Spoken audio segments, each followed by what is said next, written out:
Meus irmãos, como eu disse pela manhã, é uma satisfação voltar aqui depois de tantos anos. Eu quero parabenizar a igreja pela sua organização, pelo aniversário de 43 anos. E quando eu vim aqui antigamente, coincidia sempre no mês de março do aniversário da igreja, que é o mesmo dia que é aniversaria. Eu sou bem mais velho do que a igreja, mas é 5 de março, meu aniversário também. Então eu tenho um prazer especial de comemorar com vocês esses 43 anos de organização. Agradeço ao Evangelho Isaías, que por meio do seu filho pôde nos convidar para que aqui estivéssemos. Mais uma vez eu trago um abraço fraterno de minha igreja, a primeira igreja presbiteriana de São Bernardo do Campo, a qual eu tenho a alegria de ser um dos pastores auxiliares. Eu desejo que Deus continue a abençoar esta igreja, que ela continue sendo um testemunho fiel do poder de Deus, como foi cantado aqui, que opera de forma transformadora e santificadora a nossa vida. Deus abençoe a todos. Meus irmãos, para a nossa exposição nesta noite, eu quero ler com vocês 2 textos. O primeiro deles se encontra em Atos dos Apóstolos, capítulo 16. Atos, capítulo 16, a partir do verso 6.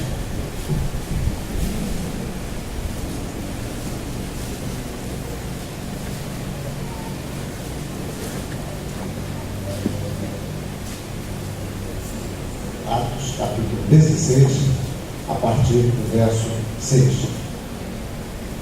A visão em Troas. Diz assim o texto sagrado: e percorrendo a região frígio-gálata, tendo sido impedidos pelo Espírito Santo de pregar a palavra na Ásia, defrontando Mísia, tentavam ir para a Bitínia, mas o Espírito de Jesus não o permitiu. E tendo contornado Mísia, desceram a Troas. À noite, sobreveio a Paulo uma visão na qual um varão macedônio estava em pé e rogava, dizendo: passa a Macedônia e ajuda-nos. Assim que teve a visão, imediatamente procuramos partir para aquele destino, concluindo que Deus nos havia chamado para lhes anunciar o Evangelho. Tendo, pois, navegado de Troas, seguimos em direitura a Samotraça, no dia seguinte a Neápolis, e dali a Filipos, cidade da Macedônia, primeira do distrito e colônia. Nesta cidade permanecemos alguns dias. No sábado, saímos da cidade para junto do rio, onde nos pareceu haver um lugar de oração, e assentando-nos, falamos às mulheres que para ali tinham concorrido. Certa mulher, chamada Lídia, da cidade de Tiatira, vendedora de púrpura, temente a Deus, nos escutava. O Senhor lhe abriu o coração para atender às coisas que Paulo dizia. Depois de ser batizada, ela e toda a sua casa nos rogou, dizendo: se julgais que sou fiel ao Senhor, entrai na casa e aí ficai. E nos constrangeu a isso. Amém. O segundo texto, meus irmãos, está na carta de Paulo aos Filipenses, no capítulo 1, a partir do primeiro verso. Carta de Paulo aos Filipenses, capítulo 1, a partir do primeiro verso.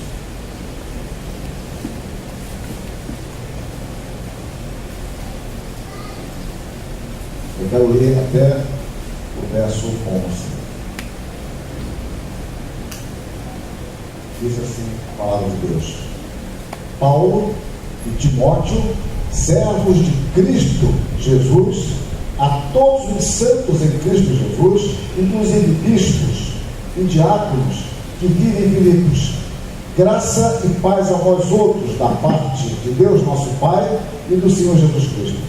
Dou graças a meu Deus por tudo que recordo de vós, fazendo sempre com alegria súplicas por todos vós, em todas as minhas orações, pela vossa cooperação do Evangelho, desde o primeiro dia até agora.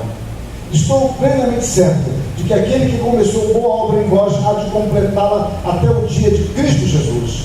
Aliás, é justo que eu assim pense de todos vós, porque eu estrago no coração, seja nas minhas algemas, seja na defesa e confirmação do Evangelho, pois todos sois participantes da graça comigo. Pois minha testemunha é Deus, da saudade que tenho de todos vós, na terna misericórdia de Cristo Jesus. também faço esta oração, que o vosso amor aumente mais e mais em pleno conhecimento e toda percepção, para provar-lhes as coisas excelentes e serem sinceros e culpáveis para o dia de Cristo, cheios do fruto de justiça, o qual é mediante Jesus Cristo, para a glória e louvor de Deus. Amém. Os irmãos, houve um período na história denominado de Idade Média, que vai basicamente do século V ao século XV, então antecede um pouco a Reforma, que teve coisas positivas e negativas, como em todo o período. Eu quero destacar apenas um aspecto do final da Idade Média, que é historiado, que é detectado, é que esse período foi marcado por grandes angústias. E essas angústias eram espirituais. Homens desejando encontrar a paz com Deus, desejando serem reconciliados com Deus. Essa ansiedade reinante parece que era muito bem caracterizada nesse período. E nós encontramos Lutero, então, que nasce nesse período de transição de Idade Média para o Renascimento. No meio disso, já que é difícil tabular as datas, Lutero reflete isso, o desejo de encontrar a paz com Deus. Daí toda a luta de Lutero em atender para tudo que seus líderes mandassem, os seus superiores em sua ordem mandassem, ele fazia. Era para recitar várias vezes o Pai Nosso, era apostólico, era para subir escadarias recitando o Pai Nosso em cada degrau, o que fosse, ele fazia, porque ele desejava encontrar a paz com Deus. A palavra de Deus, entanto, meus irmãos, nos mostra que esse Deus em que nós cremos é um Deus soberano, é um Deus que opera em nossa vida, é um Deus que nos reconcilia com Ele mesmo. E por isso, Lutero só pôde encontrar esta paz com Deus quando entendeu biblicamente que o justo viverá pela fé. Este é um dos motivos fundamentais espirituais do início da Reforma Protestante. No texto em que nós lemos, meus irmãos, vemos o apóstolo Paulo dizendo àquela jovem igreja de Filipos, aqui no verso 6, estou plenamente certo de que aquele que começou a boa obra em vós há de completá-la até o dia de Cristo Jesus. Eu quero expor, meus irmãos, esse texto nesta noite sobre esta perspectiva, a boa obra da salvação. A boa obra da salvação. E nós podemos aprender que a boa obra da salvação, ela é iniciada por Deus.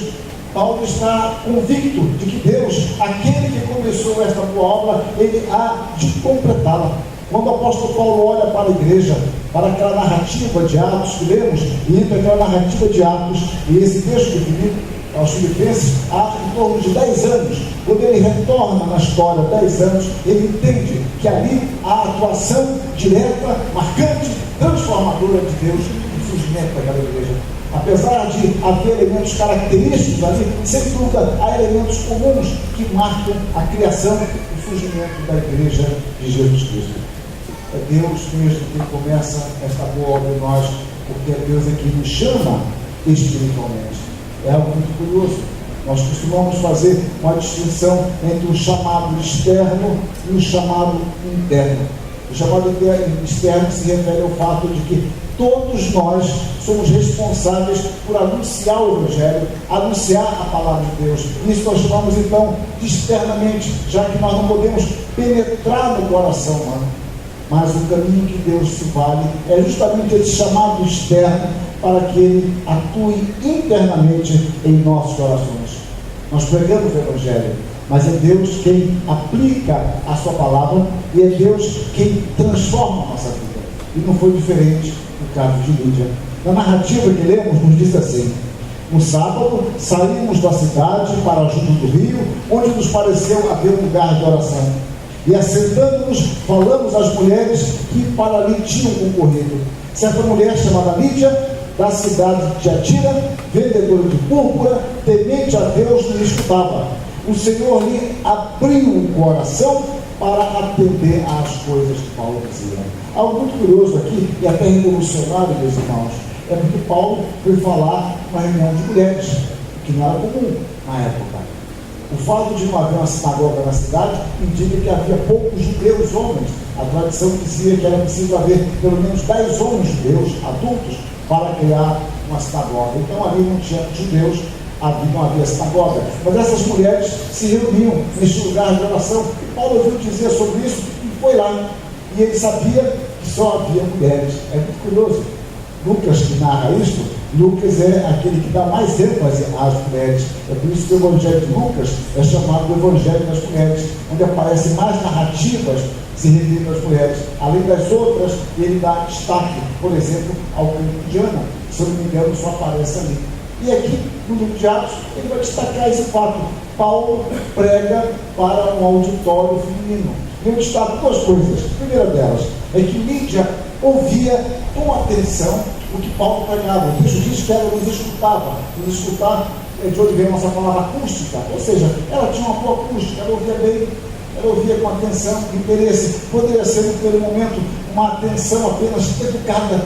Ela era uma educada, fina, mas ela tinha atenção, ela tinha interesse naquilo que Paulo dizia. Mas o texto vai nos mostrar mais que foi Deus quem abriu o coração de Lídia para que ela atendesse a mensagem. Diz o texto: o Senhor lhe abriu, a esse sentido de abrir completamente o coração para atender às coisas que Paulo dizia. É curioso, meus irmãos, Paulo foi um instrumento de Deus para pregar o Evangelho, mas foi Deus quem abriu o coração de Lídia.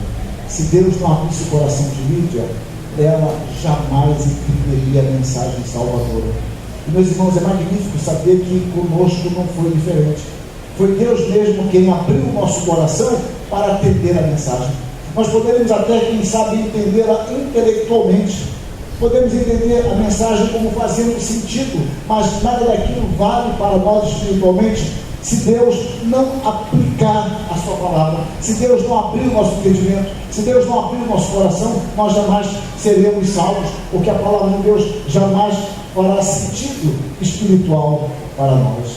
Então nós vemos que a mensagem era de Paulo, mas a iniciativa salvadora era de Deus. Nós podemos pegar um outro texto como ilustrativo. Os discípulos agora no caminho de Emaús, Lucas 24.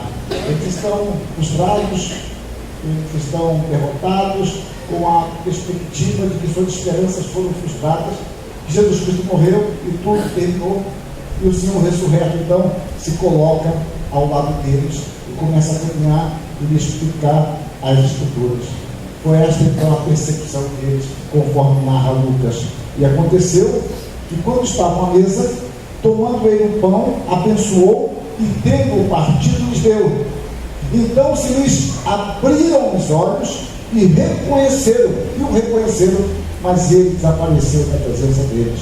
E disseram um ao outro: porventura não nos ardia o coração quando ele pelo caminho nos falava, quando nos expunha as Escrituras? É algo curioso. A palavra para abrir, usada para Lídia, usada para o discípulo no caminho de Emaús, é a mesma usada para expor as Escrituras. Isso nos leva a que o trabalho nosso é expor as Escrituras, abrir as Escrituras. E é Deus quem abre o coração para que essa Escritura aberta possa atingir o coração. E aqui os homens agora voltam para Jerusalém. E Jesus Cristo agora está junto dos discípulos, dos outros discípulos, dos demais discípulos em Jerusalém. Jesus mostra então para eles como as Escrituras se cumpriram na sua vida, no ministério. Eles não entendem ainda bem isso, eles estão ainda aturdidos por tantos acontecimentos. E Lucas mais uma vez resume: então lhes abriu o entendimento para compreenderem as Escrituras. Mais uma vez a palavra abrir. O Senhor abriu o entendimento deles. Agora eles compreenderam as Escrituras. É por isso, meus irmãos, que a pregação do Evangelho ela deve ser sempre acompanhada de oração. Nós expomos a palavra com fidelidade, com intensidade, e oramos para que Deus aplique a sua palavra nos corações sedentos e carentes dessa palavra, porque somente Deus pode transformar essa vida.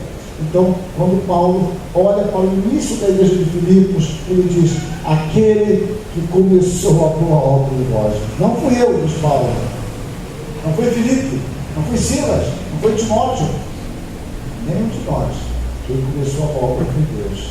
Deus opera poderosamente por meio de seus servos, opera por meio da sua palavra, muitas vezes sem servos humanos visíveis, mas o fato é que a obra é sempre de Deus. Mas o apóstolo Paulo diz mais. Ele mostra que essa obra que é iniciada por Deus, ela é feita pela graça. No verso 2 da carta que lembra aos Filipenses, ele diz: graça e paz a vós outros, da parte de Deus nosso Pai e do Senhor Jesus Cristo. A salvação, meus irmãos, ela começa por nossa reconciliação. Antes de estarmos reconciliados com Deus, nós não nos tornávamos beneficiados das bênçãos espirituais de Deus, porque nós nem queríamos saber disso também, mas agora Deus nos reconciliou. Por isso que nós temos paz. Então nós temos aqui duas palavras chaves para a fé cristã: a graça e a paz. A graça faz com que nós sejamos perdoados, e a paz tranquiliza a nossa consciência. Nós éramos inimigos de Deus, fomos reaproximados, nós somos reconciliados por meio de Jesus Cristo. A paz só é possível pela graça. Podem observar o apóstolo Paulo como essas duas salvações: paz, salvação dos judeus; graça, uma salvação dos gentios, mais especificamente dos gregos. E ele usa essa salvação sempre, porque a sua igreja tinha gentios e judeus, mas ele nunca inverte a ordem. Ele sempre coloca graça e paz. Nunca ele coloca paz e graça, porque ele dá um sentido teológico. É impossível entrarmos em paz com Deus se nós não usufruirmos da graça de Deus. Então Deus, pela graça, nos reconcilia com Ele mesmo. Quando Paulo prega aos presbíteros de Éfeso, ele diz que tem anunciado o Evangelho da graça de Deus. É o Evangelho que nos fala de uma reconciliação. Quando o escritor de Hebreus fala do Espírito Santo, ele chama de Espírito da graça, porque é o Espírito Santo quem aplica os méritos de Jesus Cristo em nosso coração. Então, meus irmãos, a obra, ela é de Deus, ela é iniciada por Deus e ela é feita totalmente pela graça. Deus, em sua maravilhosa graça, tem olhado para nós, tem nos contemplado, e por graça Ele entra em relação conosco e nos reconcilia com Ele mesmo. Nós observamos que todos nós, então, somos dependentes da graça de Deus. A nossa fé é resultado da graça. Nós cremos em Jesus Cristo porque Deus nos capacitou a crer. Quando nós olhamos o Novo Testamento, vamos observar diversos servos de Deus tendo essa consciência. Lucas, quando ele vai relatar a respeito do início do trabalho de Apolo em Corinto, ele diz: querendo percorrer a Caia, animaram os irmãos e escreveram os discípulos para o receberem. Tendo chegado ao Senhor muito, destaque no texto, muito aqueles que mediante a graça haviam crido. Apolo auxiliou aqueles que mediante a graça haviam crido. Por isso há um perigo para nós de muitas vezes mudarmos o nome da coisa, querendo mudar a essência. O nome não muda a essência, o nome muda a nossa aproximação do objeto, mas a coisa permanece o que ela é. Muitas vezes nós estamos chamando de fé, mas pensando em obras. É importante que nós entendamos que não há nenhum mérito em nossa fé. Às vezes nós somos tentados a pensar: eu tenho muita fé em Deus. Quando você pensa assim, você está pensando na fé como sendo obra. E a fé é um dom da graça de Deus. Então não há mérito humano na fé, porque pela graça sois salvos, mediante a fé. Isso não vem de vós, é dom de Deus, não de obras, para que ninguém se glorie.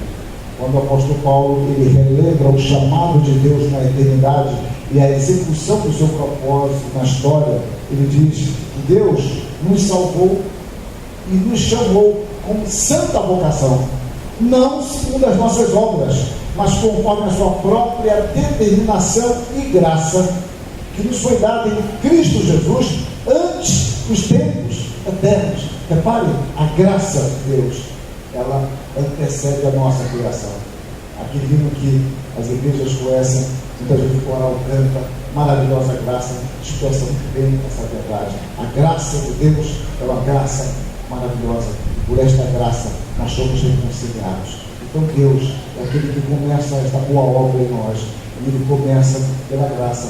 O apóstolo Paulo então continua: aquele que começou a boa obra em vós há de completar.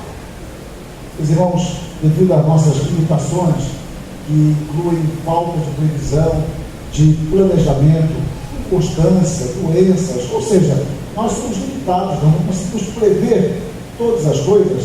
Muito daquilo que nós planejamos se frustra. Tantas coisas que nós pensávamos em fazer em 2014 e não conseguimos fazer, agora quem sabe tentamos fazer em 2015, pode ser que sim, pode ser que não, acabar a nossa construção, por exemplo, nos aperfeiçoar em nosso trabalho, voltar a estudar, viajar, ou seja, nós temos metas, ou no campo espiritual, nós queríamos dar a Bíblia toda durante o ano, quem sabe não passamos de Êxodo, mas vamos tentar, esse ano quem sabe chegamos em Ezequiel, então nós trabalhamos, estabelecemos metas, isso acontece conosco, empreendimentos interrompidos, todos estamos sujeitos a isso. Então, meus irmãos, quando nós olhamos para a obra de Deus, a obra de Deus não conhece frustração. É por isso que o apóstolo Paulo, preso e a igreja sendo perseguida, ele diz: estou plenamente certo, estou convicto, inteiramente, eu estou tranquilo quanto a isso, plenamente convicto, estou plenamente certo de que aquele que começou a obra em vós há de completá-la. A ideia de completar é de aperfeiçoá-la, levar a cabo, realizar totalmente. A obra de Deus é concluída, porque Deus é o seu autor, Deus é o seu executor, e Deus levará essa obra até o fim. E como é bom saber, meus irmãos, que quem cuida de nós é um Deus trino, o Pai, o Filho e o Espírito Santo. Estão comprometidos na consecução, na execução desta obra salvadora. Alguns de vocês devem vir de famílias grandes. A família da minha esposa, acho que eram 9 ou 10 irmãos, grande. Alguns de vocês devem ter vindo assim também, não é possível. Se não vieram, quem sabe, os seus avós tinham 8 filhos, e às vezes a mãe, para cuidar dos 8 filhos, era uma dificuldade tremenda. Então as mães aprendem a costurar, porque não tem jeito, aprendem a costurar e aprendem um modelo só, faz um corte só, e que as filhas não venham ter cintura, porque não tem cintura naquela roupa, botam um cintinho e todas herdam a mesma roupa. Eu mesmo sapato, antigamente comprava um Verlon, um sapato de borracha, esquentava muito o pé. Ficar pra já era uma sofisticação muito grande. Então as mães aprendem a costurar, aprendem a cozinhar, aprendem a fazer bolo, às vezes uma amarra um filho na mesa para não fugir, porque na realidade tem uns mais levados, cai do telhado, cai, quebra a perna, e quando o pai chega à noite, pergunta à mãe: como foi que você deixou isso acontecer? Bom, não há resposta para isso. O fato é que nós estamos sujeitos a isso. Mas o conforto que nós temos, meus irmãos, é que nada escapa ao cuidado de Deus. Ninguém se perde, ninguém foge ao controle amoroso, preservador, protetor de Deus. O Pai nos escolhe, o Filho morre por nós, o Espírito Santo aplica esta obra em nós. Esta obra será concluída. É por isso que podemos dizer que a nossa salvação é por Deus. Deus começa a sua obra e Ele eficazmente leva adiante essa obra até o fim. E Deus nos faz perseverar em crescimento. Deus nos dá os meios necessários para o nosso crescimento espiritual. Deus era por nós não uma vida estagnada, mas uma vida de crescimento. Hoje pela manhã nós estudamos isso, quando vimos a graça educadora de Deus, quando o apóstolo Paulo diz a Tito que Deus, Ele nos tem levado ao crescimento por meio da sua palavra. Deus tem operado em nós poderosamente para que nós, relevando a liberdade, as paixões mundanas, vivamos no presente século, sensata, justa e piedosamente. E essa graça de Deus é uma graça educadora. Deus tem operado em nós, ou seja, Deus nos preserva, mas nos preserva em crescimento. É por isso que Pedro termina a sua segunda carta dizendo: antes crescer na graça e no conhecimento de nosso Salvador e Senhor Jesus